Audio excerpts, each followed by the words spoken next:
नमस्कार, कड़वी कॉफ़ी के इस कड़ी में आपका स्वागत है। आप में से जो लोग कड़वी कॉफ़ी देखते रहे हैं, सुनते रहे हैं, उन्हें यह पता है कि हम अलग-अलग विषय पर अ, बात करते हैं। उस विषय पर लंबे समय से काम करने वाले विशेषज्ञों के साथ अ, जिन्होंने उस विषय को समझने में अपने जीवन का अच्छा खासा वक़्त दिया है। अ, हमारी जल्दी इस बात की नहीं है कि किसी विषय पर या किसी मुद्दे पर अपनी राय रख दें। बल्कि हमारी कोशिश ये रहती है कि उसे हर नुक्ते से उसकी पड़ताल की जा सके।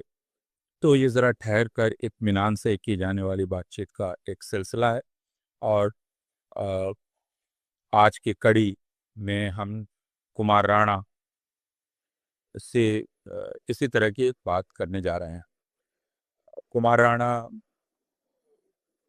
अपना परिचय एक रिसर्च एक्टिविस्ट के रूप में देखना देना चाहते हैं, रिसर्च एक्टिविस्ट के रूप में, लेकिन ये पर्याप्त नहीं है। वो लेखक हैं, अनुवादक हैं, अ, उन्होंने संस्थाएँ स्थापित की हैं, अ, जन आंदोलनों में हिस्सा लिया है और आज जो हम बात करने जा रहे हैं वह है बंगाल का नया परिदृश्य। क्योंकि यह कहा जा रहा है कि बंगाल एक नए युग में प्रवेश कर गया है।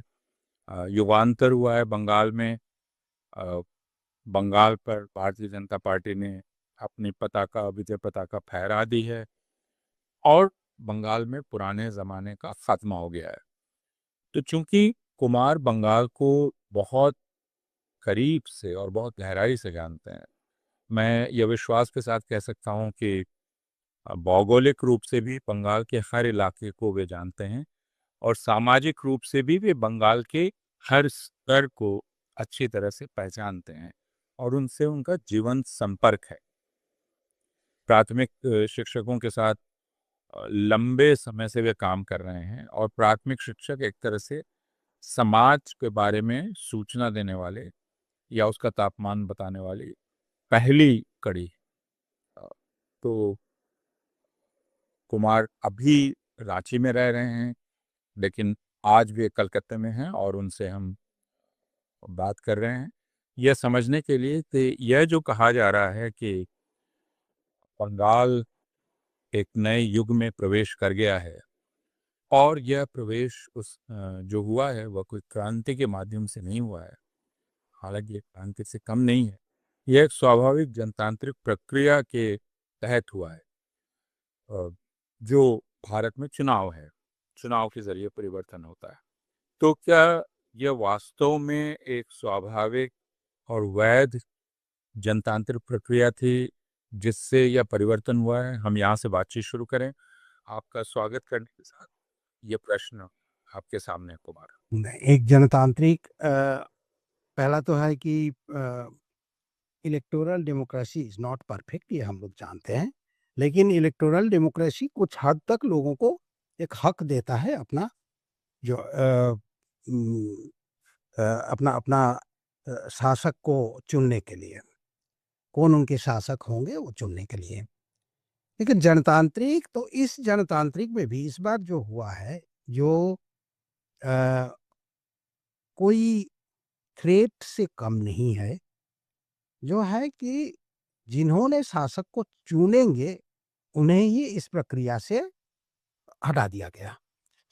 एक बड़े हिस्से, बड़े तबके के लोग, मैं मतलब तबका का बात ये कह रहा हूँ कि तबका इज नॉट इम्पोर्टेंट।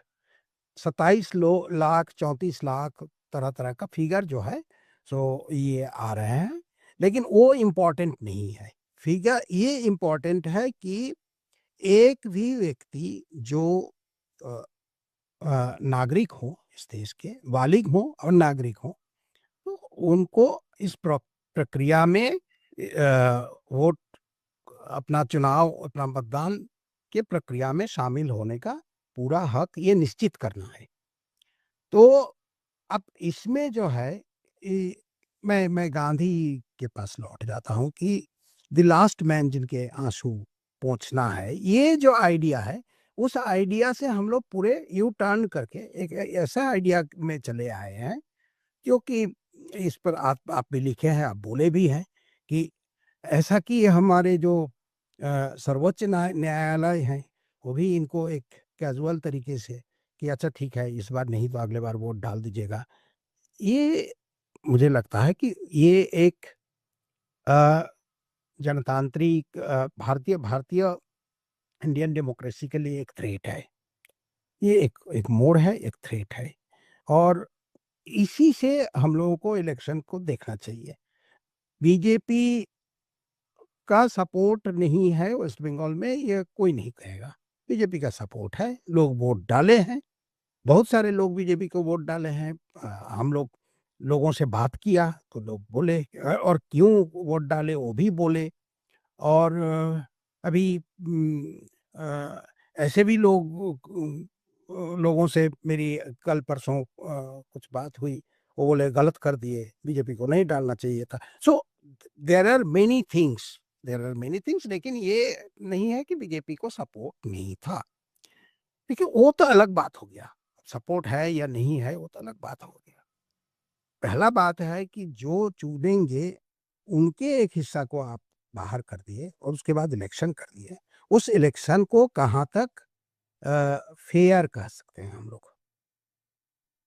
ये एक बड़ा प्रश्न है अपूर्व। यानी अगर इसको एक वैध जनतांत्रिक प्रक्रिया कहना हो तो इसको पूरी तरह से स्वच्छ और निष्पक्ष दिखना बहुत ज़रूरी है और उसकी सारी प्रक्रियाओं का पालन करना बहुत ज़रूरी है, जिसके माध्यम से ये स्वच्छ स्वच्छ माना जाएगा। लेकिन चुनाव के पहले से ही यह बहुत स्पष्ट दिख रहा था कि चुनाव आयोग एक तरह से भारतीय जनता पार्टी के साथ मिलकर काम कर रहा है, विपक्षी दलों के विरुद्ध है। उसकी पूरी भाषा इस प्रकार की थी और उसने एक तरह से तृणमूल कांग्रेस को धमकी देते हुए बयान जारी किया। अ, और उसके साथ साथ सिर्फ 27 लाख नहीं, 34 लाख लोग जो सर्वोच्च न्यायालय के पास गए और सर्वोच्च न्यायालय ने कहा कि कोई बात नहीं, अगली बार वोट दे दीजिएगा। और ये बहुत ही एक भयानक वक्तव्य था, क्योंकि इसका मतलब ये है कि अब जिनके पास ताकत है वे ये तय करेंगे कि कौन लोग वोट दे सकते हैं और कौन लोग नहीं दे सकते।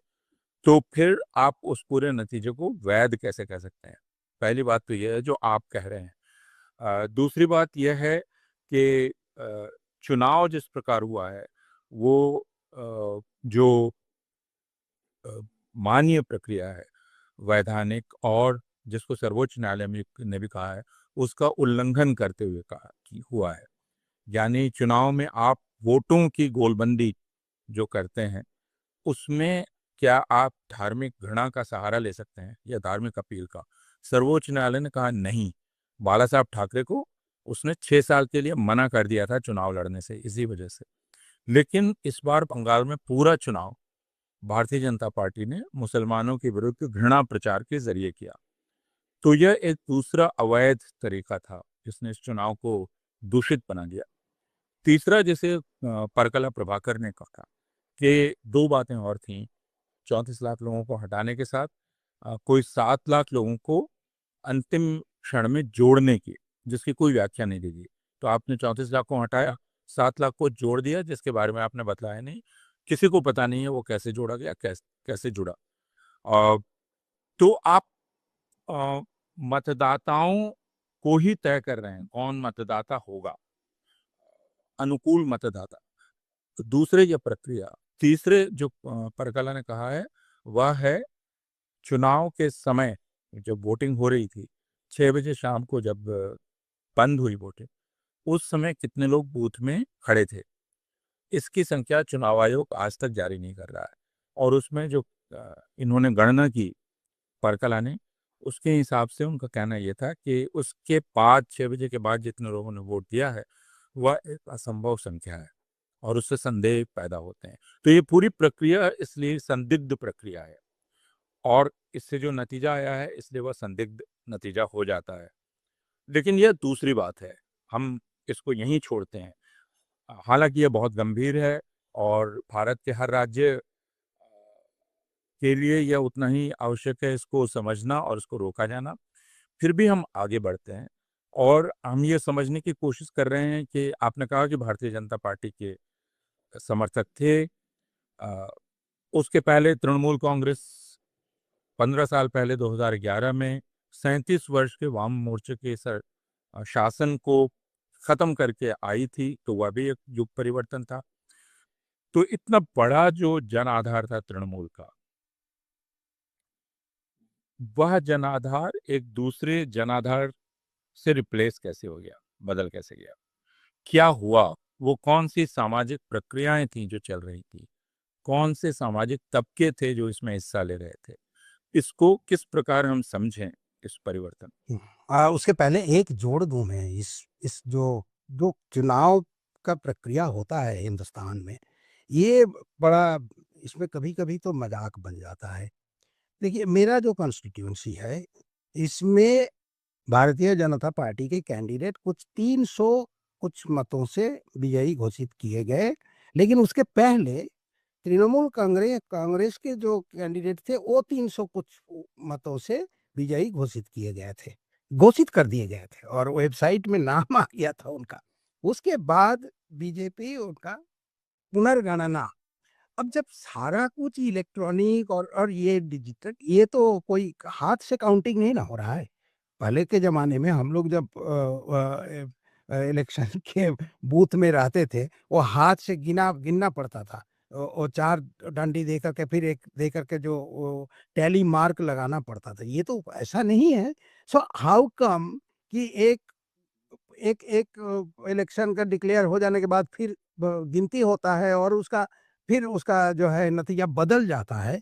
सो these are something which I don't understand, मतलब ये। अच्छा, दूसरा ये है कि उम, इसके पहले बंगाल में इतिहास रहा, और ये बंगाल सिर्फ नहीं, भारत में तरह-तरह के जगह में मतदाताएँ मत मतलब अपना मतदान नहीं कर पा रहे थे। जैसे बिहार में हम लोग देखे हैं, बंगाल में भी तरह-तरह का जो है वो होता था। लेकिन वो फ़र्क ये है, वो करते थे पॉलिटिकल पार्टी के लोग। जैसे मैं जिस इलाके में रहता हूँ, वो पंचायत इलाका में पड़ता है, और we were not allowed to vote. ये साफ एकदम सभी लोगों को पता है कि तृणमूल कांग्रेस के गुंडों ने आकर के वहाँ बंद कर दिया, वोट डालने नहीं दिया। ये हुआ है किसी-किसी जगह में। तो ये, लेकिन स्टेट जिनका रिस्पॉन्सिबिलिटी है लोगों का वोट डालना जो है निश्चित करना, वो लोगों को इस प्रोसेस से निकाल दे रहा है। So that's why I am saying कि ये थ्रेट है। अच्छा, प्रोसेस जो है, आप जो कह रहे हैं कि यहाँ बंगाल में तृणमूल कांग्रेस का, बंगाल में ऐसे ही होता है। एक है कि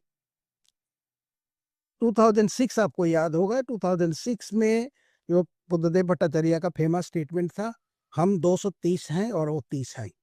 सो I mean those kind of statements are very very dangerous because उस समय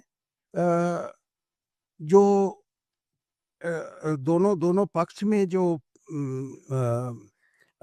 वोटिंग परसेंटेज का जो था, उसमें कितना है, 5%, 7%, 10% का अंतर होता है। दैट मीन्स, तो हमारे डेमोक्रेसी में यह एक प्रॉब्लम है। यहाँ जैसे कि बीजेपी का इसको कह रहे हैं लोग, लैंडस्लाइड कर रहे हैं, लैंडस्लाइड विक्ट्री, क्योंकि उनको 207 या 8 सीटें मिल गई हैं, लेकिन उनका वोट शेयर है 45%, यानी कि 55% लोग इसको उसको नहीं अपनाते हैं, अपने अपने शासक के रूप में नहीं चुनते हैं। इसको हम लोग हमेशा नज़रअंदाज करते आए हैं। ये, और इसके, तो जब तृणमूल कांग्रेस का भी सपोर्ट जब होता था, तो 43%, 44%, और उसी से तृणमूल कांग्रेस 230, 220 सीटें ले आती थी। अब उसके बदौलत ये, मैं थोड़ा-सा पीछे जाऊँ कि पश्चिम बंगाल में लोग हमेशा जब पॉलिटिक्स की बात करते हैं, तो 77 से शुरू करते हैं। लेकिन 77 के पहले 31 साल का एक इतिहास रहा। और 30 साल का जो इतिहास रहा, वो इतिहास था कि ज़मींदारी के खिलाफ, और खास करके ग्रामीण क्षेत्र में जो ऊंची जात का, जमींदारों का जो दबदबा था, उसके खिलाफ गरीब का जो लड़ाई है, उस लड़ाई में वो सबसे इम्पोर्टेंट है। उस लड़ाई में बंगाल रेनेसांस के जो प्रोडक्ट जो जो बंगाली अपर कास्ट जो है, अपर क्लास, वो उस लड़ाई में शामिल हुए, उस लड़ाई के साथ जुड़े।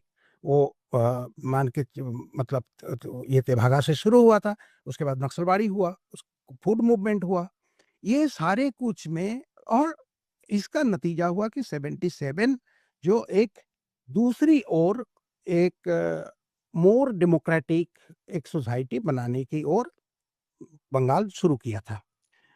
लेकिन to cut the long story short, इसमें बाद में हम लोग चर्चा कर सकते हैं। Cut the long story short, धीरे धीरे ये जो एक अलायंस बना, उस अलायंस में भी एक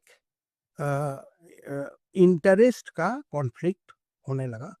और धीरे धीरे नागरिक, अपर अपर क्लास और मिडिल क्लास, ये जो है इसको पॉलिटिक्स का कंट्रोल ले लिए।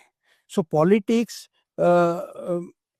इसमें मैं कहूँगा कि ममता बनर्जी का कुछ कुछ पॉलिसी जो था, उसमें ये जो अपर अपर क्लास और इसका जो है एडुकेटेड क्लास, इनके जो डोमिनेशन था, उसके खिलाफ लोगों को कुछ हद तक लोगों के बीच में एक क्या कहते हैं, एक एक सॉलिडारिटी जैसा एक एक फॉर्म लिया था। जैसे कि मैं कहता हूँ कि 2006, 7, 2004, 5 हमारे यहाँ के चीफ मिनिस्टर थे बुद्धदेव भट्टाचार्य, जो कि उनको सभी शाम उनको पाया जाता था नंदन करके, एक जो यहाँ का कल्चरल एपिसेंटर है वहाँ पर। तो एक चीफ मिनिस्टर नंदन में इतना टाइम बिता रहे हैं, और इधर उधर, तो इससे क्या हुआ कि शहर के साथ शहरी जो सिर्फ सीपीएम नहीं, जो नागरिक समाज के साथ इनको जो है नगर में जो हम लोगों को यहाँ बंगाल रेनेसांस का जो अच्छाइयाँ है, जो अचीवमेंट्स है, वो कभी उस पार हम लोग जाने नहीं दिए, भागीरथी के उस पार नहीं जाने दिए। सो ममता बनर्जी एक नई लैंग्वेज लाई थी, जो लैंग्वेज वाज मोर, लोगों के लिए लगा कि ये हमारे हैं। तो उस लैंग्वेज था रफ, कभी रफ होता था, कभी उसमें कोई पॉलिश नहीं होती थी, कुछ नहीं, लेकिन लोगों को लगा कि ये तो बाबुओं को गाली दे रही है, काइंड ऑफ थिंग। लेकिन इसमें ये that's why babus became anti Mamata.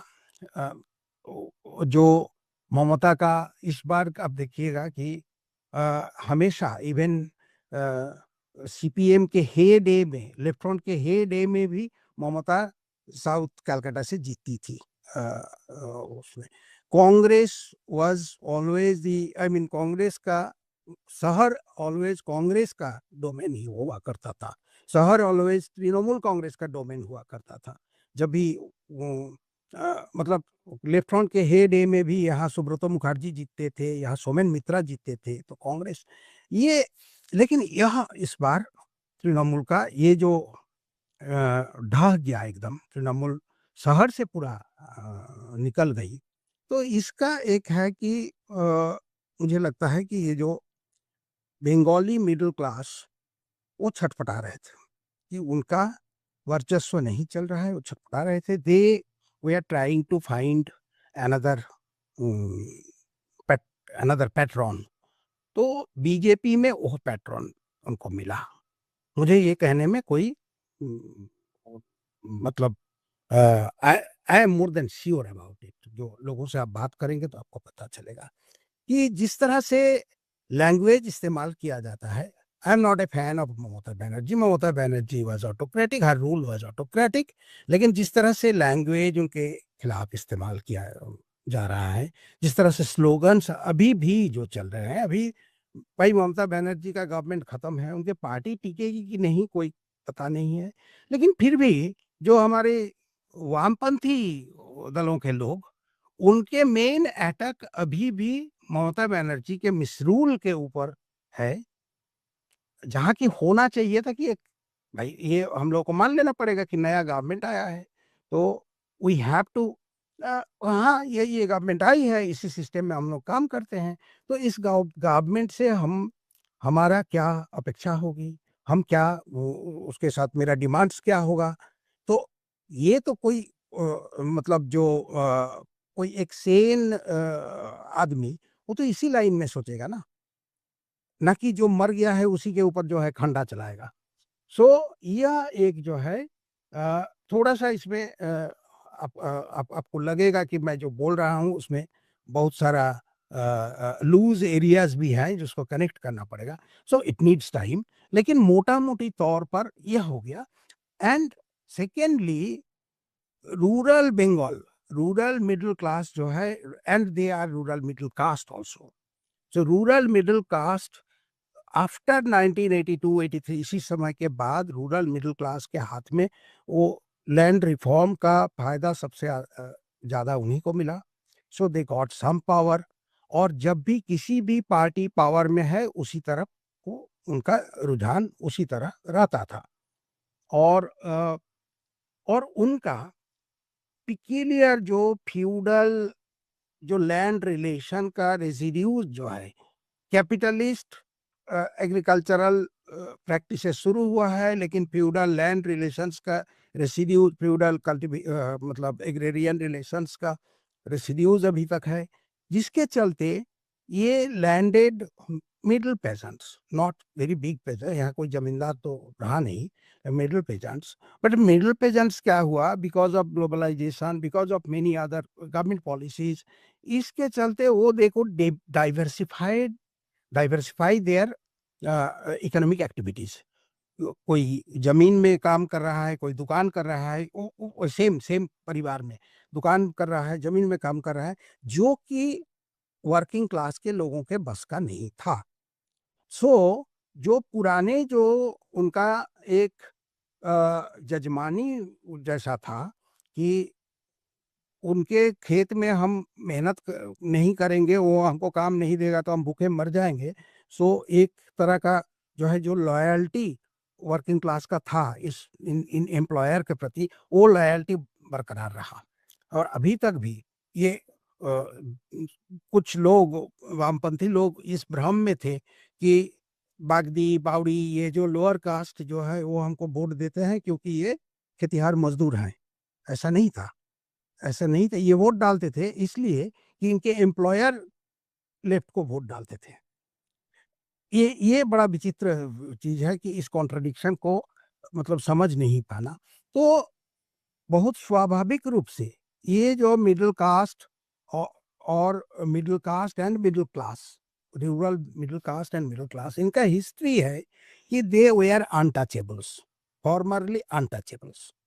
Economic mobility के साथ-साथ इनको जो है कास्ट हायरार्की में ये ऊपर आए एंड दे बिकेम टचेबल। ऐसा कुछ कुछ जातियां जो है जो पॉलिटिकली, इकोनॉमिकली रूरल बंगाल में पावरफुल है, और उनका स्वाभाविक रुझान है जो एम.एन. श्रीनिवास का जो थ्योरी है, या फिर रणजीत गुहा जैसे दिखाए हैं कि लोग अपने आप को जो है पावर के आईने में देखना चाहते हैं, तो वो स्वाभाविक रुझान हिंदुत्व के प्रति है। इसमें बीजेपी को ये लेफ्ट लिबरल इनको समझना चाहिए था कि बीजेपी के लिए ये बहुत फर्टाइल ग्राउंड है, क्योंकि बंगाल में एक तरह से आप देखिएगा कि ये बहुत लोगों को पता नहीं है कि एक इतना रविंद्रनाथ, राम मोहन राय से शुरू करके राम मोहन राय, रविंद्रनाथ, ये नाम आते हैं, और प्रोग्रेसिव, एक बहुत प्रोग्रेसिव माने जाते हैं, सत्यजीत रे के फिल्म वगैरह वगैरह। और उसी बंगाल में 43-44% girls were married off before attaining 18 years of age। ये कैसे हो सकता है? तो ये जो है ये हो सकता है, मतलब साथ साथ ये दोनों चला।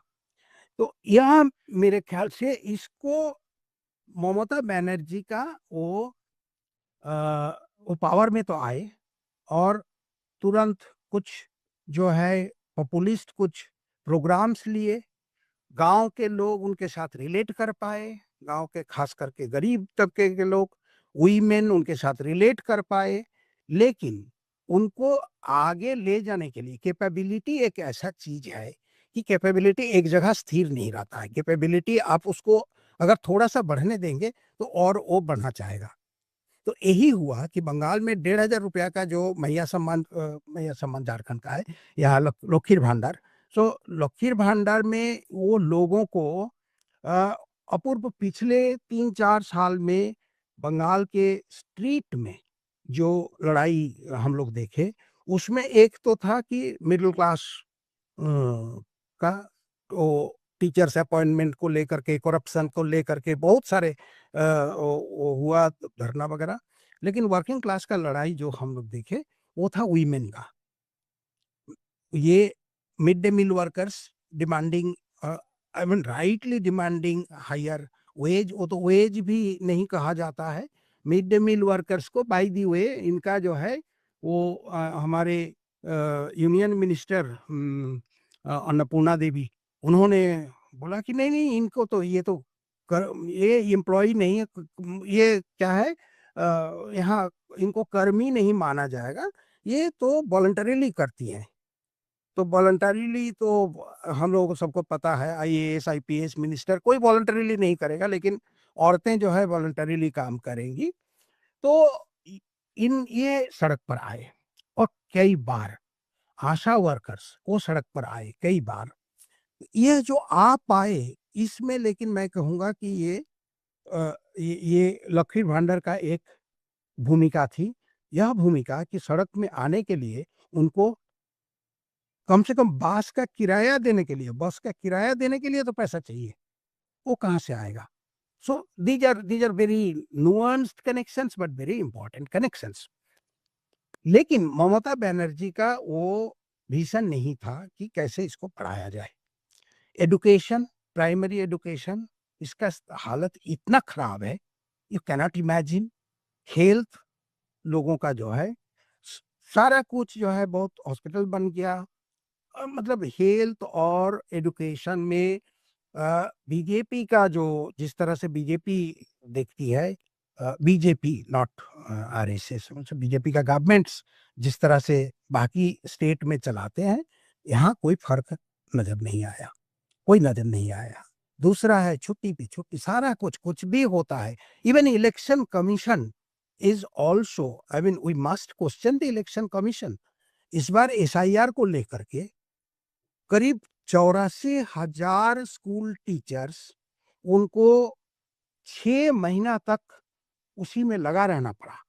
जहाँ इतना ह्यूज शॉर्टेज ऑफ टीचर्स है, वहाँ 84,000 टीचर्स को आप उठा लेंगे 6 महीना तक।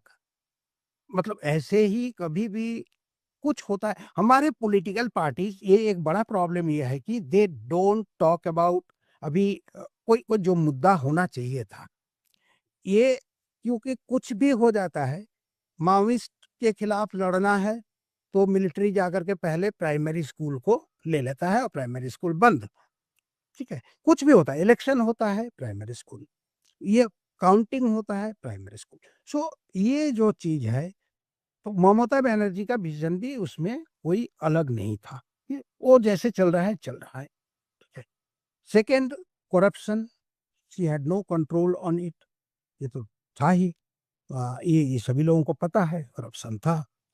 अ, तो उनको कैसे इसको आगे लेके बढ़ाया, जहाँ लेफ्ट फ्रंट का प्रॉब्लम ये था कि फिर कैसे इसको डाइवर्सिफ़ाई करें और यहाँ से एक जगह में रुक गई, तो वहाँ से कैसे आगे ले जाएँ, वो इमेजिनेशन लेफ्ट फ्रंट के पास, वो इमेजिनेशन का स्रोत जो है वो सूख गई। तो ममता का भी वही हुआ कि शी कुड नॉट इमेजिन मोर कि क्या करें? तो यह जो है इसी जगह में, और ममता को कभी कोई अ, कोई जस्टिफाइड विरोध का सामना नहीं करना पड़ा, ठीक है?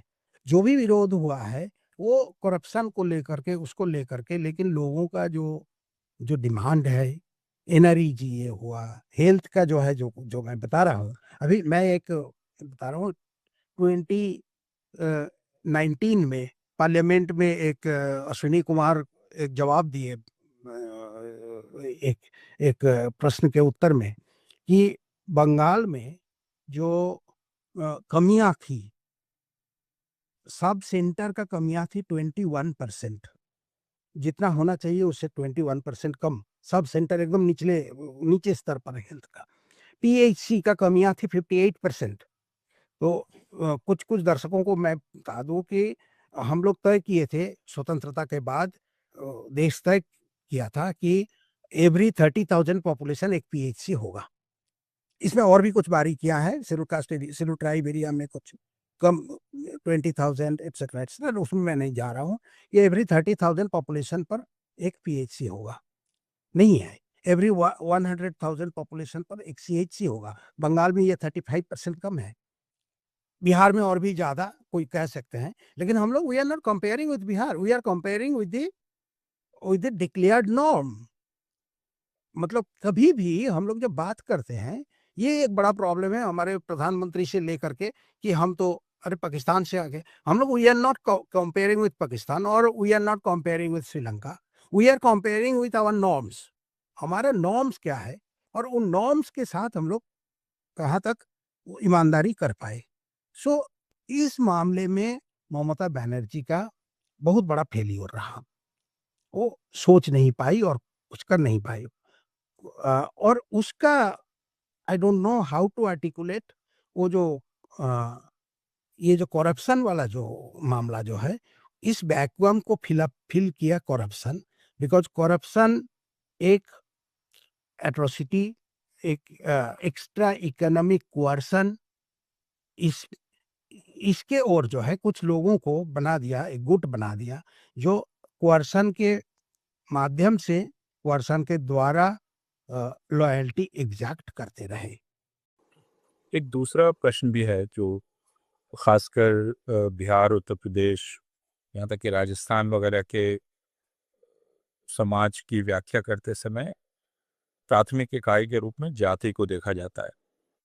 लेकिन बंगाल पर बातचीत करते वक्त और इन चुनावों का जितना विश्लेषण हमने अब तक पढ़ा है, और राजनीतिक पार्टियों को समर्थन या समर्थन नहीं होना, उसमें बंगाल के विश्लेषण में जाति प्रायः गायब रहती है। जैसे जंग बंगाल जाति विहीन राज्य है, हिंदू मुसलमान ये तो दिखाई पड़ते हैं, और इस बार उनको और भी ज़्यादा स्पष्ट किया गया। लेकिन जो जातीय संरचना है बंगाल की, आ, वह क्या कर रही है, उसने कितना असर डाला है, और कितनी भूमिका निभाई है इस परिवर्तन में। क्योंकि आप उस पक्ष को ज़रा गौर से देखते रहे हैं दूसरों के मुकाबले ज़्यादा, तो उसके बारे में अगर आप हमें बताएं कि ये जो जातीय समूह हैं ये किस प्रकार व्यवहार करते रहे, और अभी के चुनाव से के नतीजों से उनको कैसे जोड़ा जाए या जोड़ा जा सकता। देखिए, रूरल रूरल मिडिल क्लास के बारे में मैंने बताया कि रूरल मिडिल कास्ट ये मोस्टली। अगर आप कुछ जातियों के नाम भी बताते जाएंगे, क्योंकि ये हिंदी वाले, हालांकि अब बंगाल की भाषा हिंदी हो रही है, लेकिन अ, हिंदी क्षेत्र के लोग जानते नहीं, तो अगर आप देखिए, ये जाति समूहों के नाम भी बता दें। एक तो है कि हमारे पास कोई आंकड़ा देना थोड़ा सा मुश्किल है, हमारे पास आंकड़ा नहीं है, इसलिए कि 1931 के बाद जाति आधारित गणना यहाँ बंद कर दिया गया। कुछ राज्यों में हुआ है, बिहार में जैसे हुआ था, लेकिन बिहार में अभी तो वो वेबसाइट से हटा दिया गया है, वो गणना आपको मिलेगा नहीं बिहार वाला। तो जिन्होंने डाउनलोड करके रखे हैं तो उनके पास होगा। अम, तो यहाँ भी उस तरह से नहीं है, लेकिन कुछ कुछ कुछ कुछ वेबसाइट्स हैं जो इस तरह का जो है, क्या क्राउड क्राउड सोर्स्ड वेबसाइट्स कुछ हैं, वहाँ से जो पता चलता है, यहाँ राढ़ का जो है, जो मतलब कि मध्य मध्य इलाका जो है बंगाल का,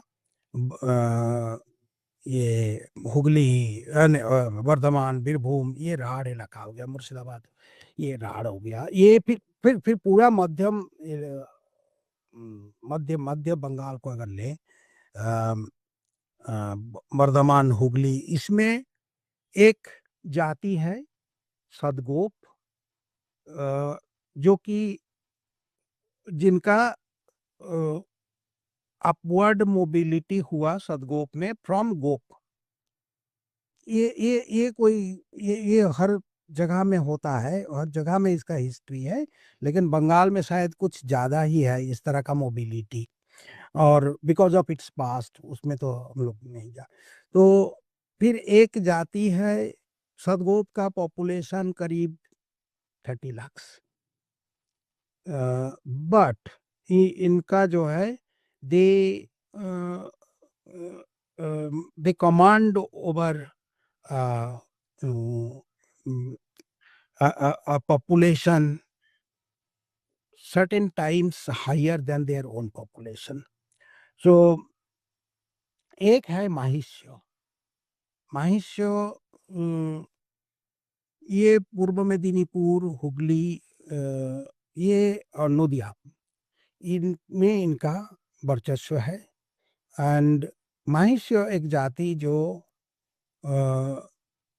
मछुआरों से उठ कर के आए, किसान हुए, इनमें से बहुत बड़े बड़े बाद में ये एक इंडस्ट्रियल कम्युनिटी के ओर बढ़ रहा था।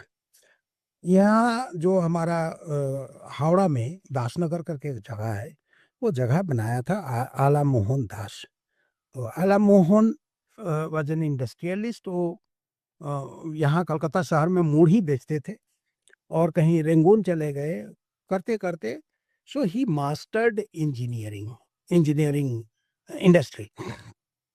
और 60s तक भी कहीं बॉम्बे से भी लोग आकर के यहाँ से मिस्त्री ले जाते थे अच्छे बारीक काम के लिए, लेकिन उसको पॉलिटिकल पेट्रोनेज नहीं मिला, and for many other things वो इंडस्ट्री मतलब अभी उसका हालत बहुत खराब है, अच्छा नहीं है।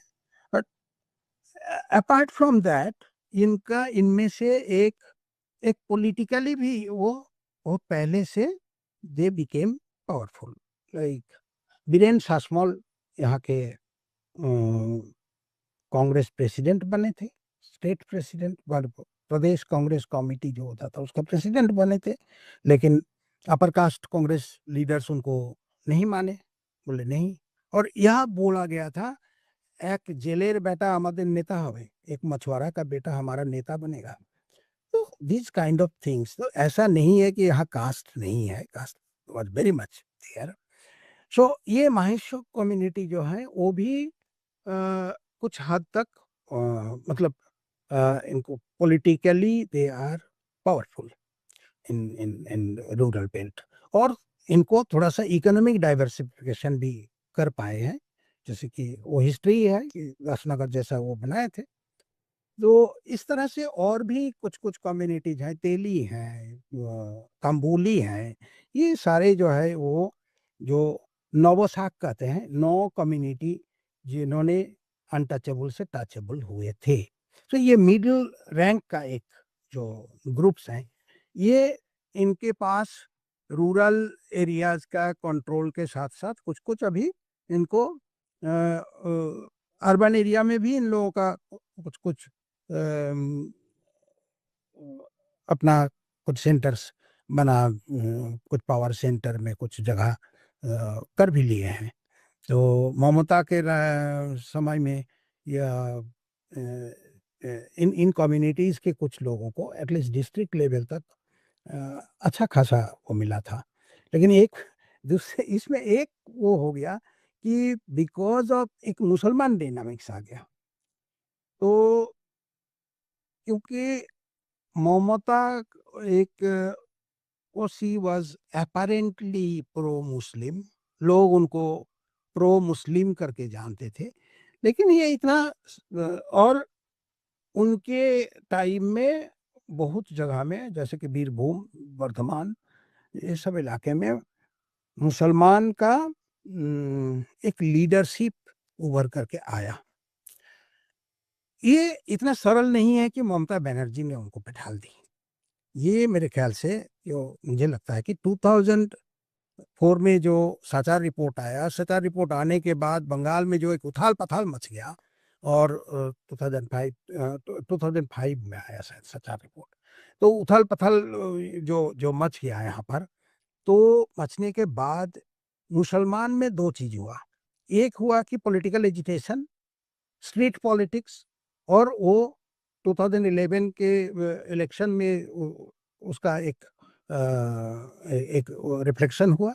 सेकंड है, उनको लगा कि हम लोगों को अपने आप कुछ करना पड़ेगा, एक एजेंसी के तौर पर। तो बहुत सारे 2006 के बाद यहाँ बहुत सारे मिशंस वगैरह and those were not religious kind of education, ऐसा कुछ नहीं है, मदरसा भी नहीं बोलते हैं उसको, मिशन बोलते हैं। और उसमें they started preparing their children for competitive exams. Competitive मतलब डॉक्टर बनाएंगे, इंजीनियर बनाएंगे। ये अभी आप जाकर देख सकते हैं कि जो रिप्रेजेंटेशन उनका आया है, यह रिप्रेजेंटेशन कभी भी सरकारी कोई प्रयास से नहीं हुआ है। इसके पहले जब 2007-8 में हम लोग आरटीआई कर रहे थे, तो आरटीआई करके कुछ मिल रहा है कि जादवपुर यूनिवर्सिटी में 3, कलकत्ता यूनिवर्सिटी में 1, कहीं 0, इस तरह का रिप्रेजेंटेशन था। अब कुछ रिप्रेजेंटेशन आपको मिल रहे हैं। ये तो इसका जो है कुछ असर लीडरशिप के ऊपर भी हुआ, गांव के लीडरशिप के ऊपर। और लीडरशिप, पॉलिटिकल लीडरशिप कभी भी वो बहुत वो क्या है, गंगा जल पवित्र नहीं होता है। उसमें बहुत सारे चीज आता है। Self interest becomes dominant over other things. इसको जो है बहुत अच्छे से ये जो हुआ, इसको डिवाइड दो, मतलब जो अर्बन, पहले का जो अर्बन रूलिंग कम्युनिटीज थे, उसके साथ मुसलमान का एक डिवीजन, ये बहुत क्लियरली हो गया। इसको हिंदुत्व को बहुत ज्यादा लाभ मिला इससे, कि एंटी मुसलमान फीलिंग ये। और चूंकि बहुत सारे कम्युनिटी जो फॉर्मर रूलिंग कम्युनिटीज थे, लेकिन उनको उनको लगा कि हम लोग रिप्लेस्ड हो रहे हैं, तो दे वेंट वेहीमेंटली एंटी मुस्लिम। यह एक मुझे लगता है लेकिन इसमें ये इतना सरल नहीं है, इस पे ज़्यादा काम करने की ज़रूरत है। अपूर्व, यह जो है मेरा कुछ कुछ लोगों से कुछ एरिया में बात करके जो लग रहा है, लेकिन इसमें सीरियस रिसर्च की ज़रूरत है। मुश्किल यह है, हमारे यहाँ बंगाल में और एक जो प्रॉब्लम है कि we don't have serious research on these issues. मैं पिछले 15 साल से ट्राई कर रहा हूँ, लोगों को बोल रहा हूँ कि भाई चेंजेस इन बंगाल इकोनॉमी को लेकर के, अब इतने इंटेलिजेंसिया भरे हुए हैं, लोग कहते हैं कि ये बंगाल का मतलब हिंदुस्तान का इंटेलेक्चुअल सेंटर है वगैरह वगैरह। यू विल फाइंड, मतलब आफ्टर लैंड रिफॉर्म कोई सीरियस स्टडी कैसे हुआ, इवन 2011 के बाद कैसे हुआ, इसका इकोनॉमिक कनेक्शंस क्या है, इसका कास्ट के कनेक्शंस क्या है, ये बहुत कम मिलते हैं, बहुत कम। तो यह एक मुद्दा है जो हम लोग को नजर में रखना चाहिए। और इसके इसका मतलब दे आर इंटर रिलेटेड। जिस कारण से यह कास्ट को लेकर के हम क्यों सोचे, हम तो कास्टलेस हैं, क्योंकि कास्टलेस होने में हमको तो कोई दिक्कत नहीं हो रही है। ठीक है, कास्टलेस होने से उसका एडवांटेज मुझे मिल रहा है कि हाँ ठीक है, हमको कोई दिक्कत नहीं है। सिमिलरली लोग जो प्राइमरी एजुकेशन को लेकर के बात नहीं करते हैं, हेल्थ को लेकर के बात नहीं करते हैं, और सारा कुछ केंद्रित हो जाता है। अभी अभी हेल्थ का जो भी इशूज आ रहे हैं, वो है कि स्वास्थ्य साथी जो था ममता बनर्जी का, उसके जगह आ गया प्रधानमंत्री का वो जो आयुष्मान भारत वो हो गया। But that first thing is that is not health. वो एक इंश्योरेंस है and it has very little to do with health, ये समझना पड़ेगा। लेकिन उसको ऐसे मतलब एम्पलीफाई किया गया है कि Ayushman Bharat is health and everything is settled now. Okay, so we have shifted ourselves uh, many miles away from our own commitment that we made at the Alma Ata Declaration 1978 and was reiterated by Indira Gandhi in 1981. So Indira Gandhi के बारे में हम लोग authoritarian fascist बहुत कुछ हम लोग बोले, ट्रू। बट इंदिरा गांधी का एक ये था कि 1981 में शी रीइटरेटेड द कमिटमेंट कि अल्माटा में हम लोग जो किए थे प्राइमरी हेल्थ केयर का, वो हम उसको मान के चलेंगे। And it was Indira Gandhi government in 1975 during emergency that started the ICDS, integrated child development scheme. So इसको भी मतलब आप इंदिरा गांधी का विरोध करने जाइएगा तो सिमिलरली बहुत बहुत सिंह अभी जो है आउटराइट जो नेहरू को रिजेक्ट करना, आउटराइट इंदिरा गांधी को रिजेक्ट करना, आउटराइट मनमोहन सिंह को रिजेक्ट करना। So these are very dangerous kind of things. So coming back to this issue कि यहाँ लोगों को प्राइमरी एजुकेशन को लेकर के क्यों चिंतित हों शहर के लोग कि वो या तो शहर के जो जिला स्कूल है वहाँ पढ़ा सकते हैं अपने बच्चों को, या तो फिर प्राइवेट स्कूल में पढ़ा सकते हैं अपने बच्चों को, बाकी का क्या हुआ हम क्यों सोचें। सिमिलरली हेल्थ के बारे में मेरे लिए तो कोई दिक्कत नहीं है। तो I I I I have private health insurance, I have other insurance है, और सरकारी नौकरी में है तो हमको तो सारा कुछ है। तो सरकारी नौकरी में इनको DA नहीं मिलता है सरकारी नौकर को, तो ये बड़ा बड़ा बड़ा विचलित हो जाते हैं। लेकिन लोगों को मजदूरी नहीं मिलता है उसमें इनको कोई विचलन नहीं होता है। सो यह चीज जो है बेसिकली ये जो 3-4 कनेक्शन के बारे में मैं बताया, तो यही तक मेरा समझ है।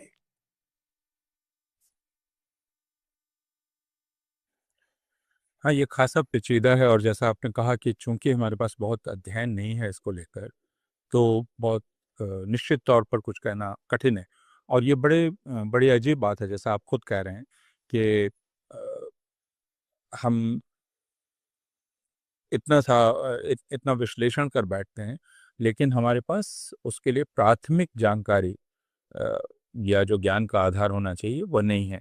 और यह भी एक तरह से एक टिप्पणी है, या आप कह सकते हैं ज्ञान के हमारे पूरे व्यापार पर, कि हम उसका यानी कितना सही। ज्ञान के साथ साथ मुझे लगता है कि कुछ basic basic human understanding, human मैं ह्यूमैनिटी वगैरह बड़ी बड़ी बात नहीं कहना चाहता, बेसिक ह्यूमन अंडरस्टैंडिंग कि एक है कि everybody has the right to live, तो ये एक होना चाहिए। तो मैंने बहुत बार फटकार सुना बहुत सारी नेताओं से, मतलब मैं बोलने गया था कि वी शुड डिमांड,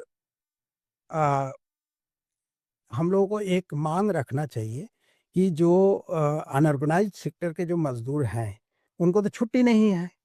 हम लोग तो हम लोगों को तो छुट्टी मिलता है वीकली वंस और ट्वाइस, तो जो भी हो, तो उनको एक उनके लिए छुट्टी डिक्लेयर किया जाए। ये मांग करें कि जो अनऑर्गेनाइज सेक्टर के हैं जो मजदूर हैं उनके लिए वीकली एक दिन का छुट्टी, और वो छुट्टी जो है तो छुट्टी आप कैसे देंगे, वो तो उनका तो कोई गवर्नमेंट एम्प्लॉयर नहीं है। So what government can do, एक दिन का, हफ्ते में एक दिन का वेतन उनके अकाउंट में जाए कि ये उनको छुट्टी, ये एक अ, तो हमको बहुत बहुत बहुत फर्क कि तुम पागल हो, ये कैसे हो सकता है, ये इज इट पॉसिबल। हालांकि कुछ गवर्नमेंट, केरला गवर्नमेंट का कुछ इस तरह का कुछ सिस्टम है, it is very much possible. तो यह डिमांड हम लोग नहीं करेंगे, ये एक बड़ा मतलब ये तो बहुत बड़ी डिमांड नहीं है, बहुत कुछ बहुत रेडिकल कुछ नहीं है, सिंपली ह्यूमन डिग्निटी की बात है। एंड लास्टली नहीं नहीं लास्टली एक बात मैं इस कहना बात जो चाहूंगा कि वेस्ट बंगाल सोसाइटी इज खास करके यहाँ ऊंचे तबके के जो लोग हैं they are basically very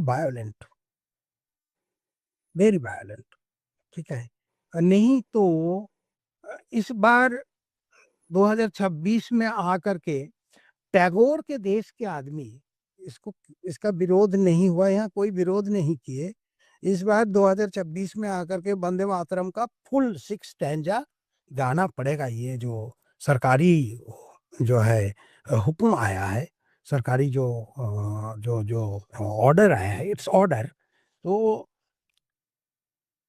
Tagore इसको मना कर दिए थे, रविंद्रनाथ टैगोर। वो 2 ही स्टैंजा रखा गया था, बाकी मना कर दिए थे, क्योंकि बाकी एक सिर्फ दुर्गा वाली बात नहीं है, वो तो हिंदू आइडल की बात है, लेकिन उसमें बाकी जो है ना कोई बहुत वायलेंट है।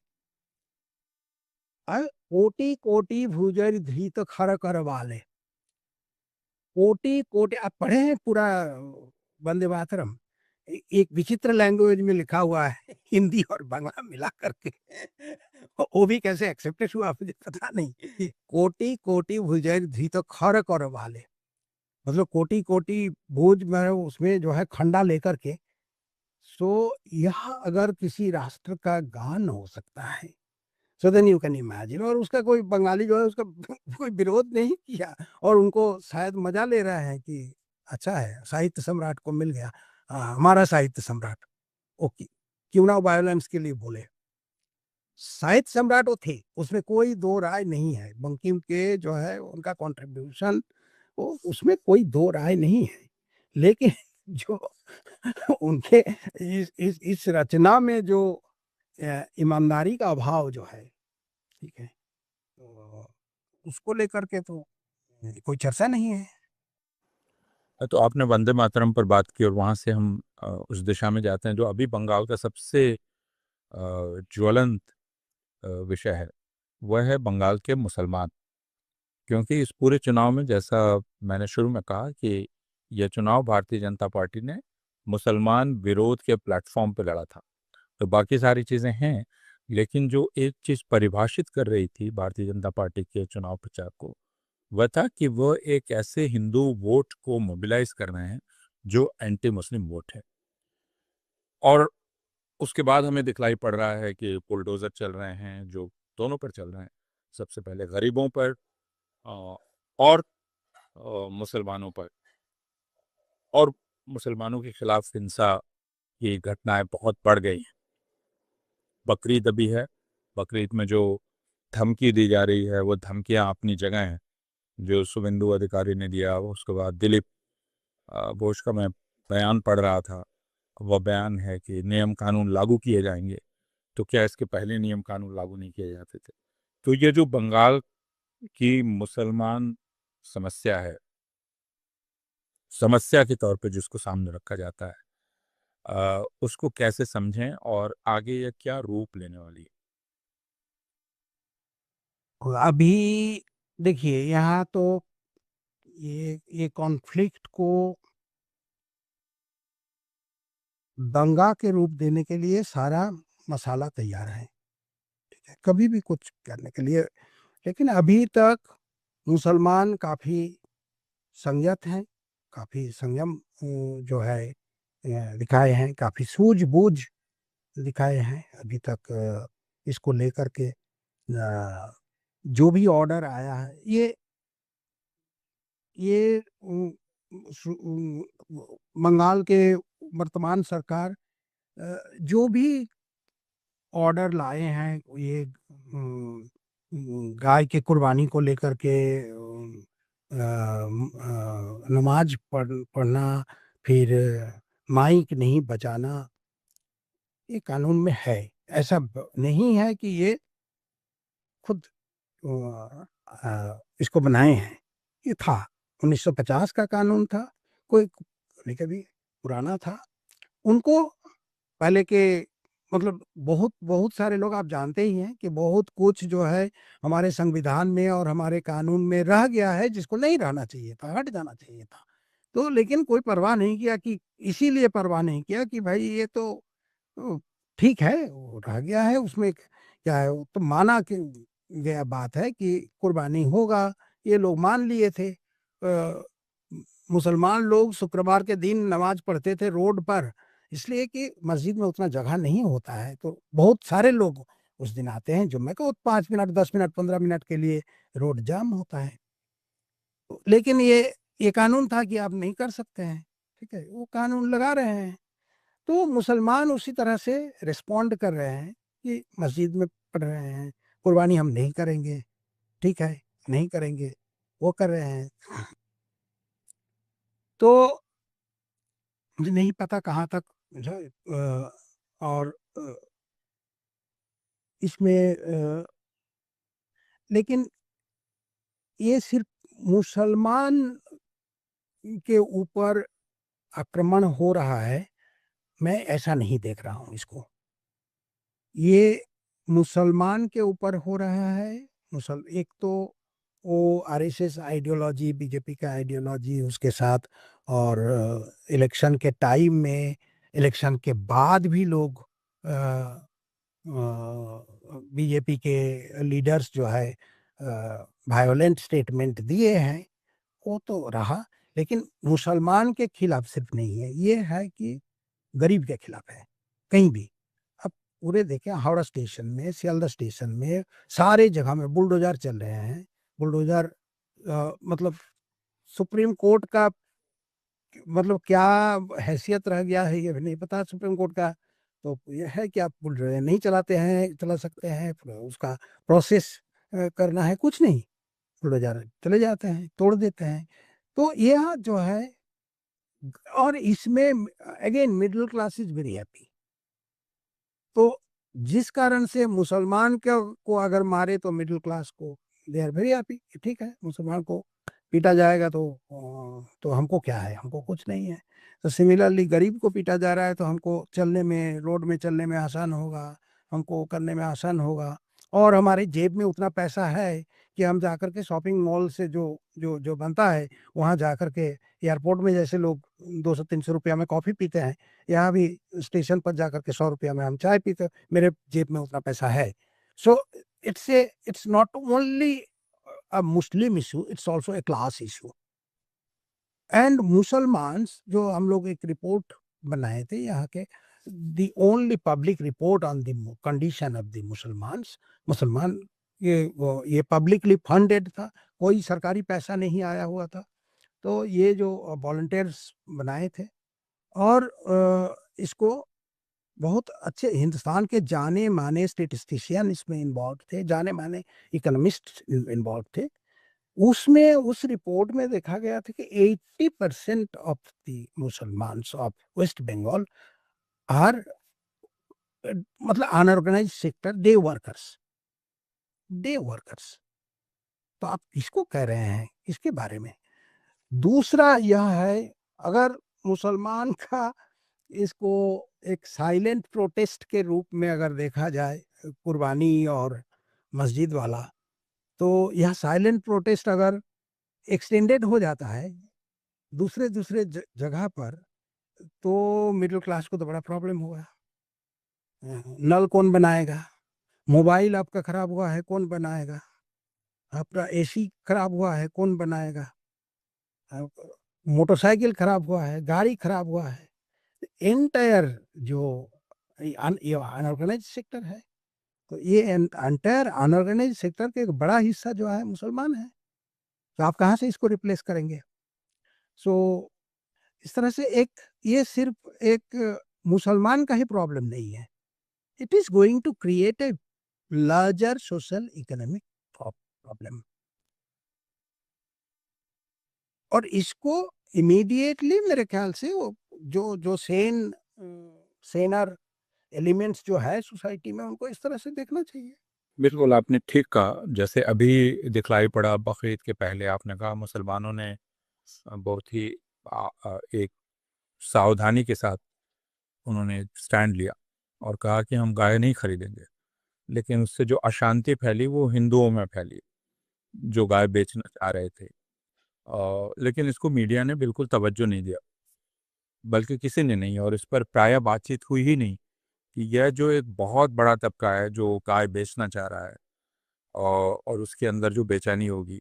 मुझे परसों पता चला कि उसमें कम से कम एक आत्महत्या हुई उसके कारण, अ, गाय नहीं बेच पाने के कारण जो आर्थिक संकट उस परिवार को होगा, उसके चलते उसके मुखिया ने आत्महत्या कर ली। तो लेकिन इस आत्महत्या ने किसी को विचलित नहीं किया। तो जो अभी निज़ाम आ रहा है, या आ गया है, आ रहा है बंगाल में, अ, वह सिर्फ मुसलमान विरोधी ना हो नहीं होगा। यह आपने कहा कि वह दूसरे तबकों पर भी असर डालेगा और पूरे जनजीवन पर असर डालेगा। लेकिन अभी हम ये देख रहे हैं, नई सरकार के आए हुए कुछ ही दिन हुए हैं, लेकिन उसकी दिशा बहुत स्पष्ट है। वंदे मातरम को मैंडेटरी करने की बात की जा रही है, आदि आदि। अ, लेकिन जो बंगाल का बुद्धिजीवी तबका है वो अभी खामोश है, वह खामोश दिखलाई पड़ रहा है। जबकि सिंगुर नंदीग्राम के समय वो काफी सक्रिय था, काफी मुखर था, सामने आया था। तो संकट को कितना गहरा होना चाहिए कि यह तबका भी सामने आए। मसलन आपने कहा कि वंदे मातरम को अनिवार्य किया गया है, तो इसके विरुद्ध कोई आवाज क्यों नहीं उठ पाई, और वह बुद्धिजीवी तबका सामने क्यों नहीं दिखाई पड़ रहा है? पता नहीं इसमें क्या बोला जाए, वो तो खुद बोल सकते हैं।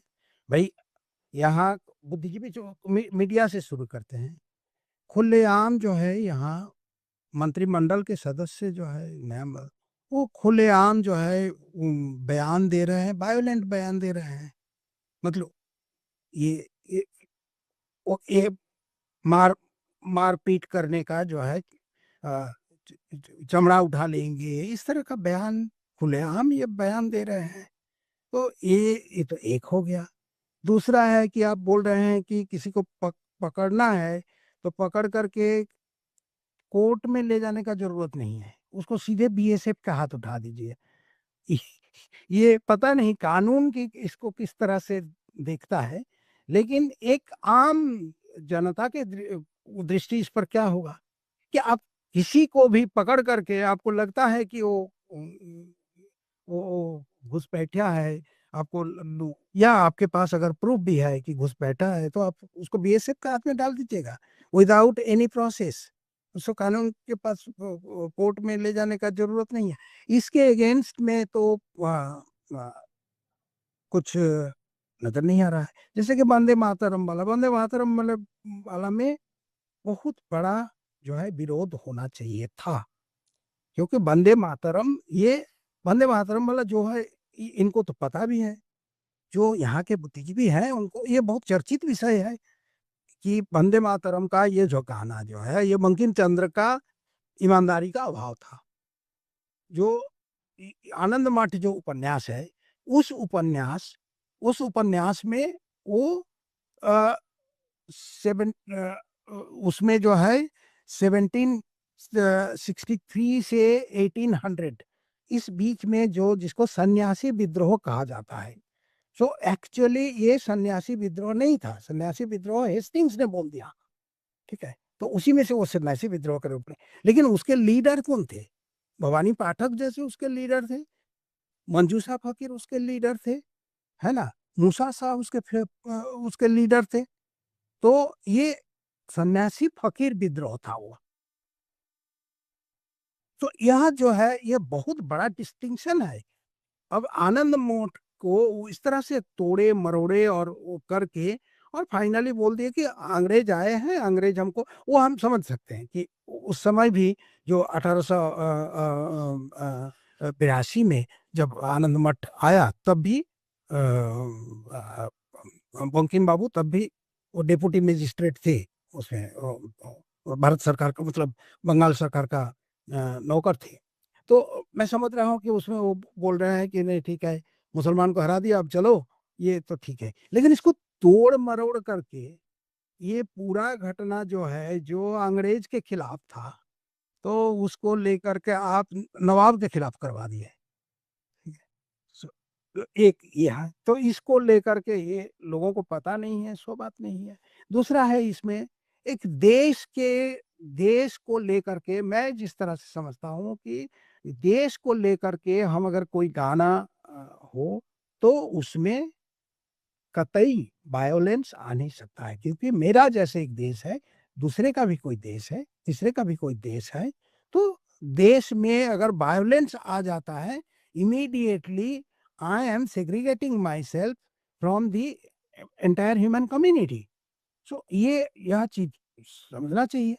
तो लेकिन इस बात को कौन समझाएगा? तो इसको लेकर के बंगाल में जिस तरह से एक इंटेलेक्चुअल स्टीयरिंग होना चाहिए था, रविंद्रनाथ खुद इसको उसका first 2 paragraphs which are fine, सुजलांग सुफलांग वगैरह वगैरह जो है, शुभ्र ज्योत्सना, लेकिन उसमें उसमें एक लाइन है बड़ा इंटरेस्टिंग है ये, सुमधुर भाषिणी। तो हमारे माता बहुत सुमधुर भाषिणी, लेकिन हमारे माता के जो पुत्रगण हैं जो अभी राज्य कर रहे हैं वो कितना सुमधुर भाषी हैं, उनका भाषण क्या है, मतलब इतना सुमधुर भाषिणी के पुत्र इतना कटु भाषी कैसे होते हैं? It's very interesting. So anyway, तो इसमें एक एक मजेदार किस्सा भी है कि रविंद्रनाथ और बंकिम बाबू के बीच रिश्ता बहुत अच्छा नहीं था, क्योंकि रविंद्रनाथ बचपन में ही कम उम्र में बंकिम बाबू का एक उपन्यास का समय वो आलोचना लिखे थे, तो बंकिम बाबू खफा हो गए और उन्होंने उसमें उनका लिख करके ही जवाब दिया, प्रिंटेड हुआ था कि দেবেন্দ্রনাথের কনিষ্ঠ পুত্রটির জানা থাকা উচিত, জন্মাইলে খুড়া মহাশয় হওয়া যায় কিন্তু জ্যাঠা মহাশয় হওয়া যায় না। तो मीन्स मतलब जन्म के साथ साथ आप जन्म के साथ साथ तो चाचा किसी के बन सकते हैं, लेकिन ताऊ जी नहीं बन सकते हैं। तो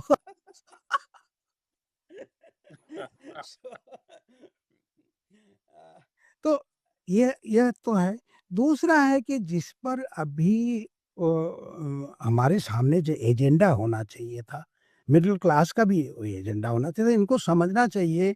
मिडिल क्लास एक बात इतना सेल्फ इंटरेस्ट में इतना वो जो है डूबे हुए हैं, इनको समझ में नहीं आ रहा है कि एग्रीगेट में जब तक हम बढ़ा नहीं पाएंगे, तब तक वो जो है हमारा जो जो जो शिखर हम लोग पहुंचे थे, कुछ लोग तो हम लोग तो पहुंचे थे, सत्यजीत रे, हम तो उनको वो नहीं ना कर सकते, वो तो हम पहुंचे थे। तो वो जो है उसको बरकरार रखने के लिए एग्रीगेट को ऊंचा करना पड़ेगा। तो प्राइमरी आज ये जो है स्कूल में वंदे मातरम का डिक्लेरेशन हो रहा है, लेकिन एक शब्द हम लोग अभी तक नहीं सुने कि स्कूल में अपॉइंटमेंट कब होगा, स्कूल में मिड डे मील का पैसा जो यूनियन गवर्नमेंट साल दर साल जो है वो उसमें कट कर रहा है, वो कब बढ़ेगा? वो रोके हुए हैं, कम करते जा रहे हैं, आईसीडीएस में कम करते जा रहे हैं, उसमें कब परिवर्तन आएगा? टीचर नहीं है, हम स्कूल्स का कमी, खास करके पश्चिम बंगाल में एक बड़ा प्रॉब्लम है, और ये सिर्फ पश्चिम बंगाल नहीं पूरे पूर्वांचल में ही है, झारखंड में भी मैं देख रहा हूँ, बिहार में भी देख रहा हूँ कि साइंस एजुकेशन इसका करीब करीब गायब है। कुछ शहर को छोड़ करके physics chemistry biology hard science इसको कहते हैं, इसका कोई सुविधा है ही नहीं। ये 2011 का आंकड़ा मैं बता रहा हूँ, अभी तो और भी खराब स्थिति होगा कि मात्र 12% बच्चे यहाँ 12 मतलब हायर सेकेंडरी लेवल पर मात्र 12% साइंस परसू करते थे। और इसका कंपैरेटिव लीजिए, इसका केरला का जो है इसका कंपैरेटिव लीजिए तो 48%, क्योंकि वहाँ एकदम गांव लेवल तक आपको साइंस पढ़ने का वो जो है सुविधा मुहैया किया जाता है, यहाँ वो नहीं है। साइंस पढ़ना एक एक एक बहुत मुश्किल काम हो गया है। अच्छा, दूसरा है कि और एजुकेशन के ऊपर बहुत चर्चा की विषय है। लेकिन एक ये है कि सरकारी स्कूल सिस्टम से लोगों का या उब गए हैं या हट गए हैं, जो भी हो।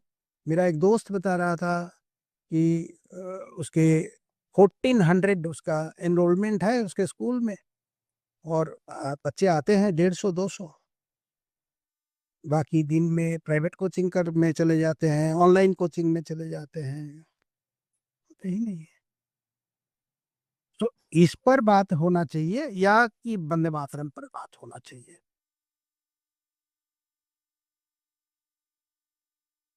आप बिल्कुल ठीक कह रहे हैं कुमार। हमारी बातचीत और भी हो सकती है, क्योंकि जैसा मैंने कहा कि बंगाल कितनी परतें हैं कि हम बात कर सकते हैं, लेकिन अभी हम इसको यहाँ रोकेंगे और फिर हम आगे बात करेंगे कुछ समय के बाद। ये बहुत साफ है कि बंगाल के समाज को अ, थोड़े तटस्थ ढंग से समझने की आवश्यकता है, लेकिन यह भी देखने की ज़रूरत है कि अभी बंगाल किस दिशा में जा रहा है, और वह दिशा स्पष्ट हो चुकी है, उसके लिए और इंतज़ार करने की ज़रूरत नहीं है। और बंगाल के बुद्धिजीवी समाज को भी और बाहर के बुद्धिजीवी समाज को भी और समझदार लोगों को अ, इसकी आलोचना करने के लिए भी समय गुजरने का इंतज़ार करने की ज़रूरत नहीं है। वो वंदे मातरम लागू करना हो, या मुसलमानों को धमकी देना हो, या यह धमकी देना हो कि जो एसआईआर में बाहर हुए हैं उनको सारी योजनाओं से बाहर कर दिया जाएगा, और डिटेक्ट, डिलीट एंड रिपोर्ट, ये पॉलिसी अपनाई जाएगी। इन सब का विरोध करने के लिए कोई इंतज़ार करने की आवश्यकता नहीं है। तो हमें भी अपनी जनतांत्रिक सजगता और सावधानी बना के रखने की आवश्यकता है, और बंगाल को बहुत गौर से देखने की ज़रूरत है। हम थोड़े समय के बाद फिर कुमार से बात करेंगे बंगाल के हिंदीकरण पर, लेकिन क्योंकि वो एक अलग दिलचस्प विषय है। अ, और कि बंगाल जिसकी का जो काफ़ी गर्व करता था अपने बंगाली अ, पहचान पर, उसका इतनी तेजी से हिंदीकरण कैसे हुआ, और इसको हम कैसे समझें, इस पर हम एक आध सवाल फिर आपको तकलीफ माय देंगे Kumar. My my pleasure of आज के लिए बहुत बहुत आज के लिए बहुत बहुत शुक्रिया, और आप सारे लोग जो जिन्होंने इस बातचीत को यहाँ तक सुना, मेरी मेरे हिंदी के लिए सबसे माफी मांगता हूँ। नहीं नहीं, आप आपकी हिंदी बिल्कुल ठीक है, और बिहार में वैसे भी हम लोग बंगाली हिंदी नाम के हिंदी को स्वीकार करते हैं कि ये वैध कैटेगरी है हिंदी की, तो वो स्वीकार है। और आप तो बिहारी भी हैं, एक लिहाज से आप इतने दिन बिहार में रहे हैं। तो थैंक एक यू। बार फिर कुमार आपका बहुत शुक्रिया। आप सारे लोग जो इस कड़ी को देख रहे थे, आप सब्सक्राइब करें और अपनी राय दें इस कार्यक्रम पर, और आगे आप और कोई राय देना चाहते हैं तो वो राय दे सकते हैं। बहुत बहुत शुक्रिया आप सबका।